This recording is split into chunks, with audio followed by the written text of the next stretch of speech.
Personal Poe Collection by Edgar Allan Poe, Section 3, The Black Cat. For the most wild, yet most homely narrative which I am about to pen, I neither expect nor solicit belief. Mad indeed I would be to expect it, in a case where my very senses reject their own evidence. Yet mad I am not, and very surely I do not dream. But tomorrow I may die, and today I would unburden my soul. My immediate purpose is to place before the world, plainly, succinctly, and without comment, a series of mere household events.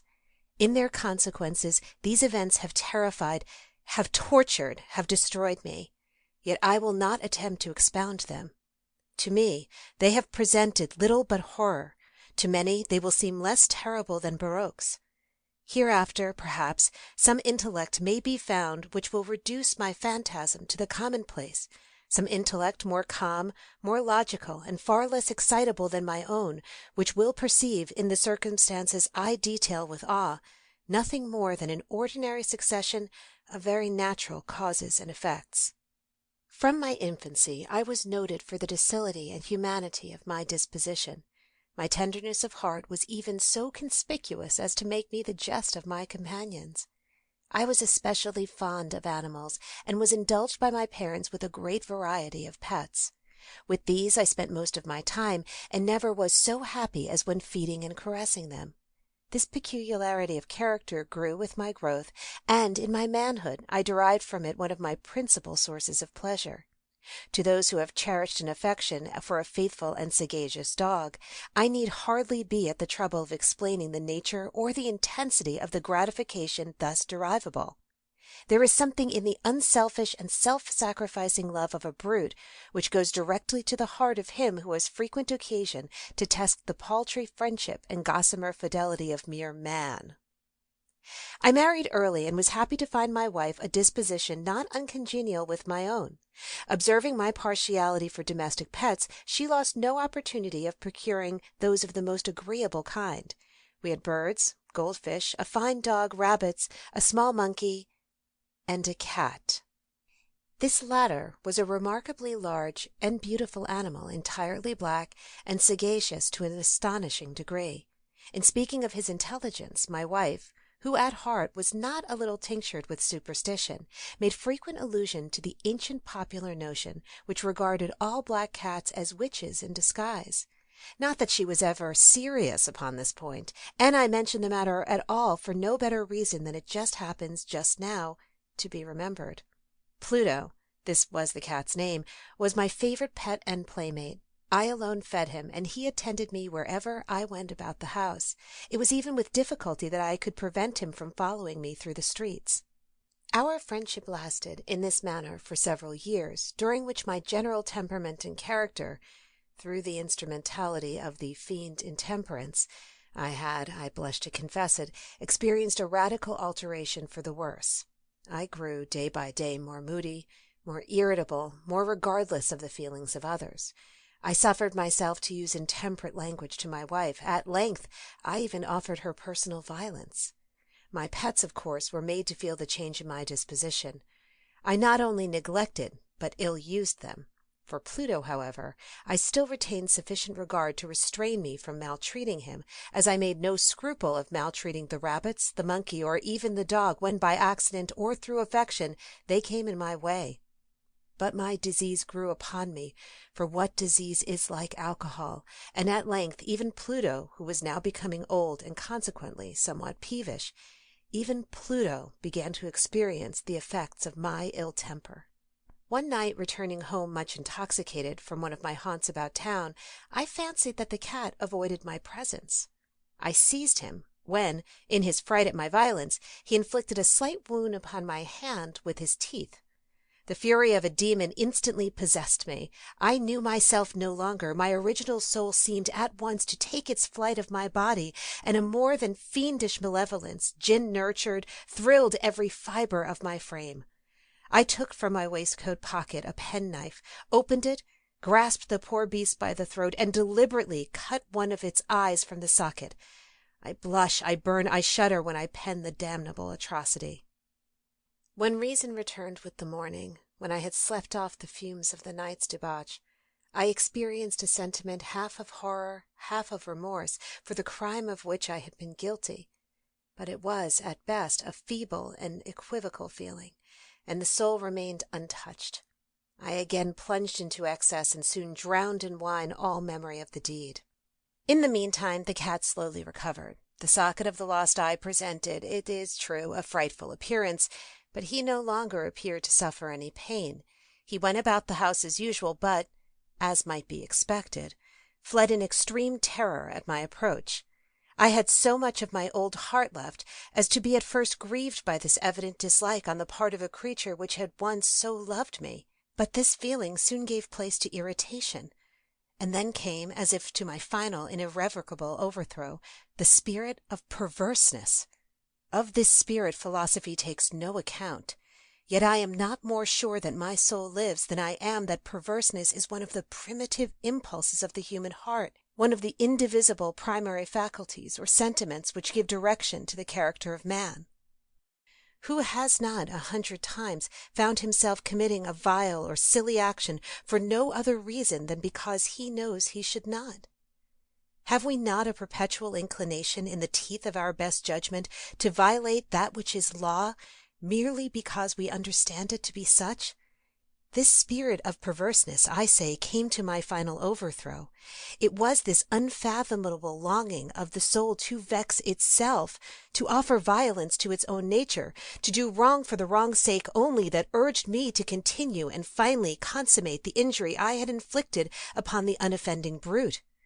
One morning, in cold blood, I slipped a noose about its neck and hung it to the limb of a tree. Hung it with the tears streaming from my eyes and with the bitterest remorse in my heart. Hung it because I knew that it had loved me, and because I felt it had given me no reason of offense. Hung it because I knew that in so doing I was committing a sin, a deadly sin that would so jeopardize my immortal soul as to place it, if such a thing were possible, even beyond the reach of the infinite mercy of the most merciful and most terrible God. On the night of the day on which this cruel deed was done, I was aroused from sleep by the cry of fire. The curtains of my bed were in flames, the whole house was blazing. It was with great difficulty that my wife, a servant, and myself made our escape from the conflagration. The destruction was complete. My entire worldly wealth was swallowed up, and I resigned myself thenceforward to despair. I am above the weakness of seeking to establish a sequence of cause and effect between the disaster and the atrocity. But I am detailing a chain of facts, and wish not to leave even a possible link imperfect. On the day succeeding the fire, I visited the ruins. The walls, with one exception, had fallen in. The exception was found in a compartment wall, not very thick, which stood about the middle of the house, and against which had rested the head of my bed.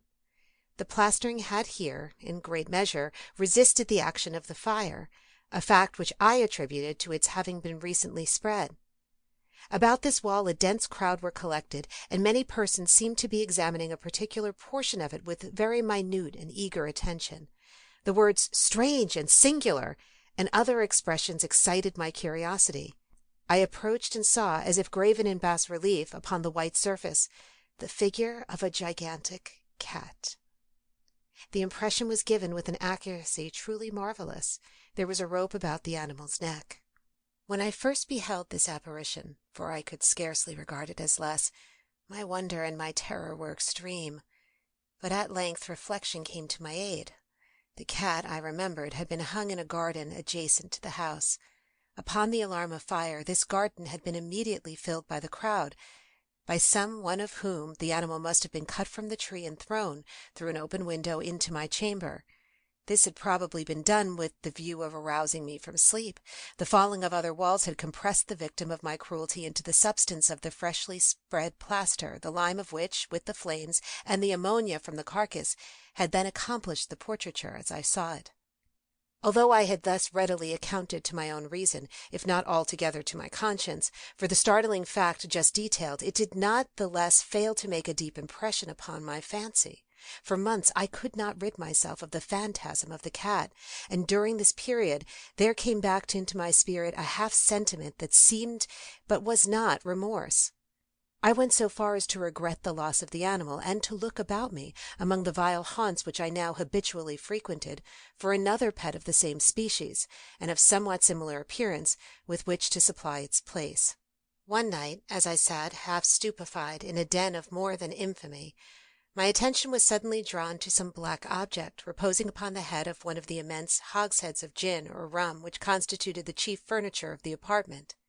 I had been looking steadily at the top of this hogshead for some minutes, and what now caused me surprise was the fact that I had not sooner perceived the object thereupon. I approached it and touched it with my hand. It was a black cat, a very large one, fully as large as Pluto, and closely resembling him in every respect but one. Pluto had not a white hair upon any portion of his body, but this cat had a large, although indefinite, splotch of white, covering nearly the whole region of the breast. Upon my touching him, he immediately arose, purred loudly, rubbed against my hand, and appeared delighted with my notice. This, then, was the very creature of which I was in search. I at once offered to purchase it of the landlord, but this person made no claim of it, knew nothing of it, never had seen it before. I continued my caresses, and, when I prepared to go home, the animal evinced a disposition to accompany me. I permitted it to do so, occasionally stooping and patting it as I proceeded. When it reached the house, it domesticated itself at once, and became immediately a great favorite with my wife. For my own part, I soon found a dislike to it arising within me. This was just the reverse of what I had anticipated, but I know not how or why it was. Its evident fondness for myself rather disgusted and annoyed. By slow degrees, these feelings of disgust and annoyance rose into the bitterness of hatred. I avoided the creature, a certain sense of shame and the remembrance of my former deed of cruelty preventing me from physically abusing it. I did not for some weeks strike or otherwise violently ill-use it, but gradually, very gradually, I came to look upon it with unutterable loathing, and to flee silently from its odious presence, as if from the breath of pestilence. What added, no doubt, to my hatred of the beast was the discovery, on the morning after I brought it home, that, like Pluto, it had also been deprived of one of its eyes. This circumstance, however, only endeared it to my wife, who, as I have already said, possessed in high degree that humanity of feeling which had once been my distinguishing trait and the source of many of my simplest and purest pleasures. With my aversion to this cat, however, its partiality for myself seemed to increase. It followed my footsteps with a pertinacity which would be difficult to make the reader comprehend. Wherever I sat, it would crouch beneath my chair, or spring upon my knees, covering me with its loathsome caresses. If I rose to walk, it would get between my feet and thus nearly throw me down, or, fastening its long and sharp claws in my dress, clamber in this manner to my breast. At such times, although I longed to destroy it with a blow, I was yet withheld from so doing, partly by a memory of my former crime, but chiefly, let me confess it at once, by absolute dread of the beast. This dread was not exactly a dread of physical evil, and yet I should be at a loss how otherwise to define it.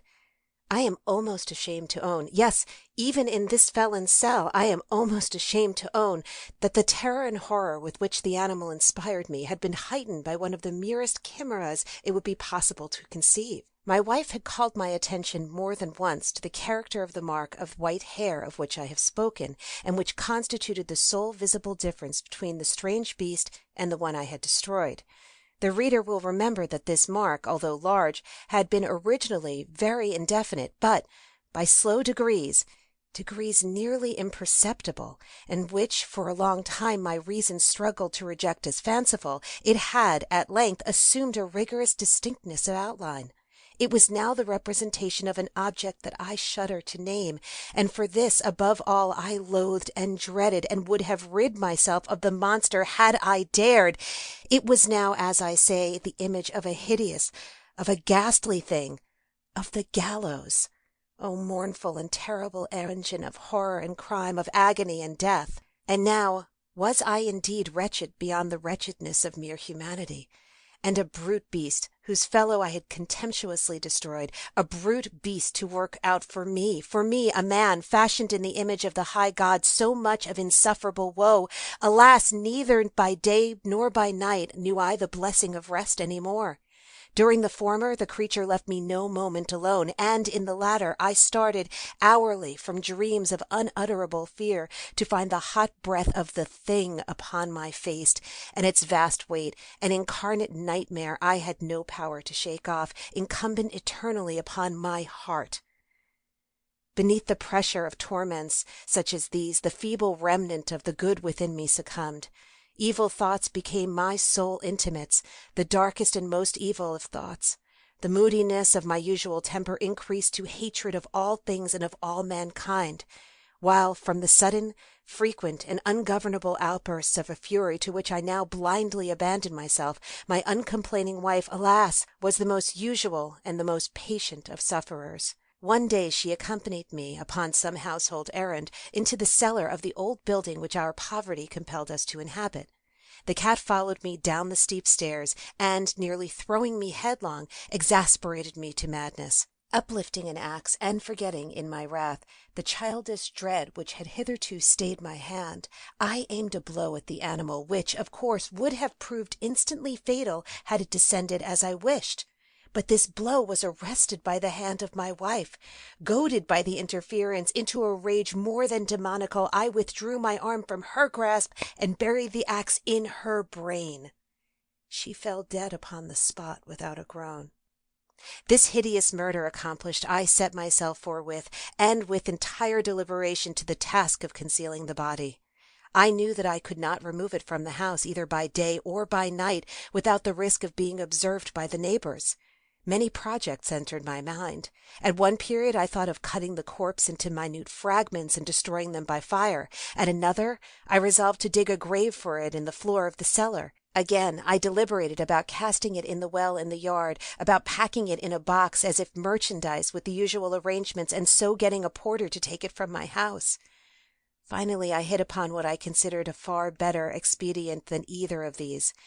I determined to wall it up in the cellar, as the monks of the Middle Ages are recorded to have walled up their victims. For a purpose such as this, the cellar was well adapted. Its walls were loosely constructed, and had lately been plastered throughout with a rough plaster which the dampness of the atmosphere had prevented from hardening.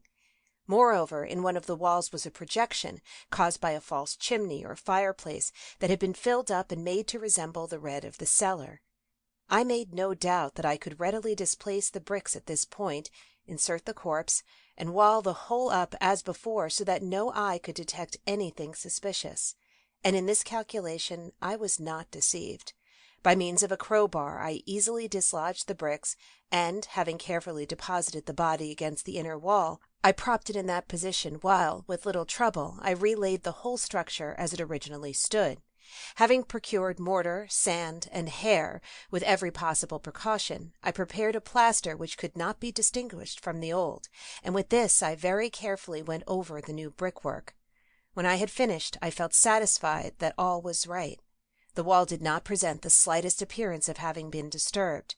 The rubbish on the floor was picked up with the minutest care. I looked around triumphantly and said to myself, "Here at least, then, my labor has not been in vain." My next step was to look for the beast which had been the cause of so much wretchedness, for I had, at length, firmly resolved to put it to death. Had I been able to meet with it at the moment, there could have been no doubt of its fate. But it appeared that the crafty animal had been alarmed at the violence of my previous anger, and forbore to present itself in my present mood. It is impossible to describe or to imagine the deep, blissful sense of relief which the absence of the detested creature occasioned in my bosom. It did not make its appearance during the night, and thus, for one night at least, since its introduction to the house, I soundly and tranquilly slept. I slept even with the burden of murder upon my soul. The second and the third day passed, and still my tormentor came not. Once again I breathed as a free man. The monster, in terror, had fled the premises forever. I should behold it no more. My happiness was supreme. The guilt of my dark deed disturbed me but little. Some few inquiries had been made, but these had been readily answered. Even a search had been instituted, but of course nothing was to be discovered. I looked upon my future felicity as secured. Upon the fourth day of the assassination, a party of the police came very unexpectedly into the house and proceeded again to make rigorous investigation of the premises. Secure, however, in the inscrutability of my place of concealment, I felt no embarrassment whatever. The officers bade me accompany them in their search. They left no nook or corner unexplored. At length, for the third or fourth time, they descended into the cellar.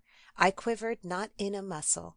My heart beat calmly as that of one who slumbers in innocence. I walked the cellar from end to end. I folded my arms upon my bosom and roamed easily to and fro. The police were thoroughly satisfied and prepared to depart. The glee at my heart was too strong to be restrained.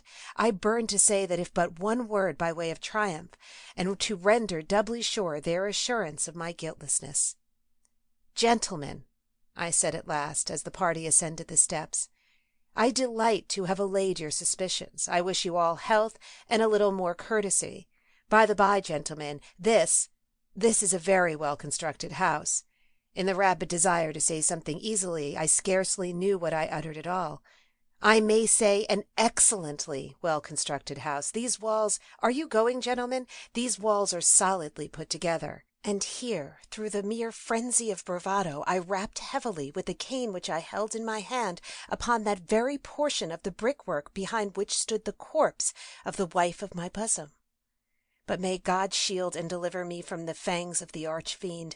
No sooner had the reverberation of my blows sunk into silence than I was answered by a voice from within the tomb, by a cry, at first muffled and broken like the sobbing of a child, and then quickly swelling into one long, loud, and continuous scream, utterly anomalous and inhuman, a howl, a wailing shriek, half of horror and half of triumph, such as might have arisen only out of hell, conjointly from the throats of the damned in their agony and of the demons that exult in the damnation. Of my own thoughts it is folly to speak. Swooning, I staggered to the opposite wall. For one instant the party upon the stairs remained motionless through extremity of terror and awe. In the next, a dozen stout arms were toiling at the wall. It felt bodily. The corpse, already greatly decayed and clotted with gore, stood erect before the eyes of the spectators. Upon its head, with red extended mouth and solitary eye of fire, sat the hideous beast whose craft had seduced me into murder, and whose informing voice had consigned me to the hangman. I had walled up the monster within the tomb.